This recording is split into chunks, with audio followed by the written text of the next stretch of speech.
नमस्कार everyone, I am doctor Megha और आज इस वीडियो में हम बात करेंगे विटिलिगो के बारे में कि अक्सर जब लोगों को वाइट पैचेस या विटिलिगो स्टार्ट होता है तो वो अपने डाइट में कुछ चीज़ें छोड़ देते हैं मिथ के चलते या इधर उधर से सुनते हुए, क्योंकि लोग जब आपको कोई भी बीमारी शुरू होती है तो लोग अपनी ओपिनियन देना शुरू कर देते हैं। जैसे कि इंडिया में ऑलमोस्ट हर एक इंसान बिना डिग्री के डॉक्टर है, तो उन चीज़ों को ना सुनते हुए, लोगों की बातें ना सुनते हुए आप कुछ भी ऐसा ना करें जो आपका विटिलिगो बढ़ा दे और उसको सीवियर कर दे। तो अगर आपको विटिलिगो हुआ है या शुरू हुआ है या विटिलिगो है तो आप कौन सी चीज़ें अपनी डाइट में ऐड करेंगे या अवॉइड करेंगे जिससे कि विटिलिगो बढ़े ना, स्प्रेड आउट ना हो और वो धीरे धीरे कंट्रोल होना शुरू हो जाए। तो सबसे पहले आपको डाइट में अवॉइड करना है मैदा।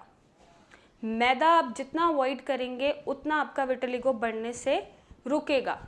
मैदे के साथ साथ आपको अवॉइड करना है अरारोट। हम अक्सर जब क्रिस्पी चीज़ें बनाते हैं, पकौड़े या फिर ब्रेड रोल या फिर कुछ भी जो फ्राइड चीज़ें होती हैं, उसमें हम अरारोट यूज़ कर लेते हैं उसको एक कंसिस्टेंसी देने के लिए, ताकि वो क्रिस्पी हो जाए या फिर टेस्टी बने। तो ऐसी चीज़ें आपको अवॉइड करनी है जिसमें अरारोट या मैदा यूज़ हो रहा है। आप अपने डाइट में जितना हो सके बेसन को इंक्लूड करें। बेसन आप जितना लेंगे डाइट में, चाहे बेसन के पराठे हैं, बेसन के चीले हैं, बेसन की सब्जी है, तो अगर आप बेसन इंक्लूड करेंगे तो आपका जो विटिलिगो है वो बढ़ने से रुकेगा और आपके बॉडी को जितने भी रिक्वायर्ड मिनरल्स हैं जो डेफिशिएंट हो रहे हैं वो ठीक होने शुरू हो जाएंगे। तो बेसन के साथ साथ आप वीट ले सकते हैं, वीट में आप ज्वार ले सकते हैं, आप बाजरा ले सकते हैं। ये चीज़ें आपको अवॉइड नहीं करनी है। आपको जो अवॉइड करना है वो है मैदा, अरारोट। आप बेसन, गेहूँ, ज्वार, बाजरा इन सब की रोटी, खिचड़ी बना के खा सकते हैं। अब मैं बात करूंगी कि ऐसी कौन सी चीज़ है जो आपके विटिलिगो को बढ़ने से रोकेगी और धीरे धीरे उसको कंट्रोल करेगी। आपके डाइट में आपको ऐड करने हैं प्रोटीन, क्योंकि जब विटिलिगो आपको हो रहा है और ये ऑटोइम्यून डिसऑर्डर है तो कुछ मेलेनिन प्रोडक्शन के लिए या मेलेनोसाइट्स को मेलेनिन इंक्रीज करने के लिए कुछ पर्टिकुलर अमीनो एसिड्स की ज़रूरत होती है। वो अमीनो एसिड आपको कहाँ से मिलेंगे? डाइट में सोर्सेज में प्रोटीन से, क्योंकि अमीनो एसिड डेरिवेटिव है प्रोटीन का। तो अगर आप अपने डाइट में प्रोटीन ही नहीं लेंगे तो वो अमीनो एसिड रिलीज़ नहीं होंगे, जिससे मेलेनोसाइट्स मेलेनिन ढंग से रिलीज़ नहीं कर पाएंगे। तो वहाँ पर ज़रूरी है प्रोटीन एक रिक्वायर्ड अमाउंट में जाना। प्रोटीन की फॉर्म में आप जितना हो सके दाल खाइए। आप कोई भी दाल, फॉर एग्जांपल आप मूंग दाल ले सकते हैं। आप अगर आपको गैस की प्रॉब्लम नहीं होती है तो आप उड़द दाल ले सकते हैं।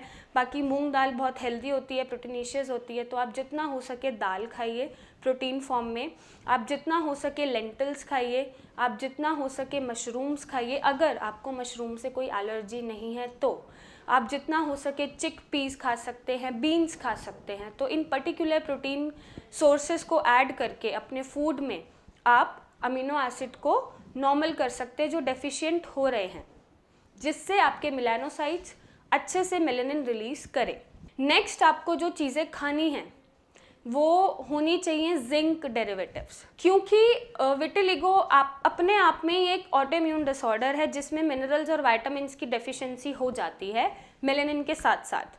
तो अगर आप जिंक को आप चाहें तो सप्लीमेंट से पूरा कर सकते हैं अपनी बॉडी में, लेकिन अगर आप सप्लीमेंट से चाहें तो उसको फूड से भी गेन कर सकते हैं, फूड सोर्सेज से गेन कर सकते हैं, ताकि आपका विटिलिगो जो फैल रहा है एक तो वो कंट्रोल होना शुरू हो जाए, साथ ही साथ वो ठीक होना भी शुरू हो जाए। तो जिंक के जो सोर्सेज होते हैं फूड के वो आपको मिल जाएंगे चना सीड्स में, वो चने जो होते हैं ब्लैक कलर के उसमें मिल जाएंगे, पम्पकिन सीड्स में मिल जाएंगे, सीजेम सीड्स में मिल जाएंगे, लेग्यूम्स में मिल जाएंगे। तो अगर आप ये चीज़ें अपने खाने में ऐड करते हैं तो आपको जिंक एक फुलफिल अमाउंट में बॉडी में मिल जाएगा। जो जिंक डेफिशिएंट हो रहा है, स्पेशली विटिलिगो पेशेंट्स में जिंक डेफिशिएंट हो रहा होता है, कॉपर डेफिशिएंट हो रहा होता है, जितने भी रिक्वायर्ड मिनरल्स एंड विटामिन्स हैं जो आपके मेलानिन प्रोडक्शन में हेल्प कर रहे हैं, मेलानोसाइट्स को मेलानिन रिलीज करने में हेल्प करा रहे हैं, वो डेफिशिएंट हो जाते हैं। तो ये चीज़ें अगर आप ऐड करते हैं अपने खाने में, अपने फूड में, अपने डाइटरी रेजिम्स में,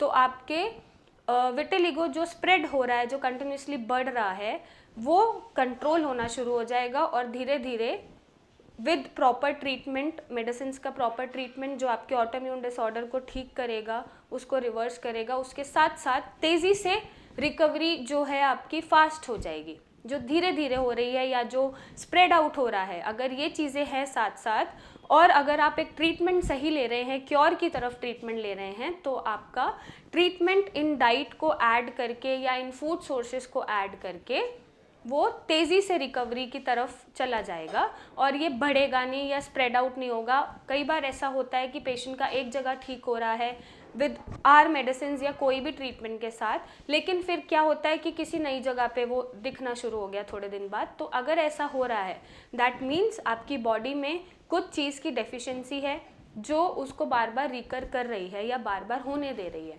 तो अगर आप ये चीज़ें या सोर्सेज ऐड करेंगे विद प्रॉपर ट्रीटमेंट, तो एक तो ये स्प्रेड आउट नहीं होगा या बार बार रीअकर नहीं करेगा, क्योंकि आपकी बॉडी को जो रिक्वायर्ड है चीज़ें वो प्रॉपर अमाउंट में या एक प्रॉपर मात्रा में मिल रही है।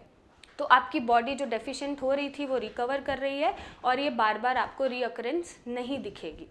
तो अगर आपको किसी भी तरह का सफ़ेद दाग है, चाहे कितना भी पुराना है, चाहे किसी भी उम्र में है, तो आप हमें नीचे दिए गए नंबर पे फ़ोटोज़ भेजिए, नीचे दिए गए नंबर पे कॉल करके मेरे डॉक्टर से कंसल्टेशन लीजिए और उनसे सही गाइडेंस लीजिए सही ट्रीटमेंट के साथ। आप हमें कॉल करें, फ़ोटोज़ भेजें और हमसे सही गाइडेंस लेके अपने विटिलिगो को ठीक करें और एक happy, confident, beautiful life spend करें और अपना कॉन्फिडेंस वापस पाइए। एंड जैसा मैं हमेशा बोलती हूँ, यू आर ब्यूटीफुल। कोई क्या बोलता है कोई मैटर नहीं करता, आप क्या सोचते हैं, आपको कैसा लगता है, वो मैटर करता है। सो आप हमें कांटेक्ट करें, हमसे कंसल्ट करें, फ़ोटोज़ हमें भेजिए, अपॉइंटमेंट लेके मुझसे मिलने आइए, मेरे डॉक्टर से कंसल्टेशन लीजिए और हमें कॉल करके बताइए कि आपकी क्या परेशानी है। So thank you and take care.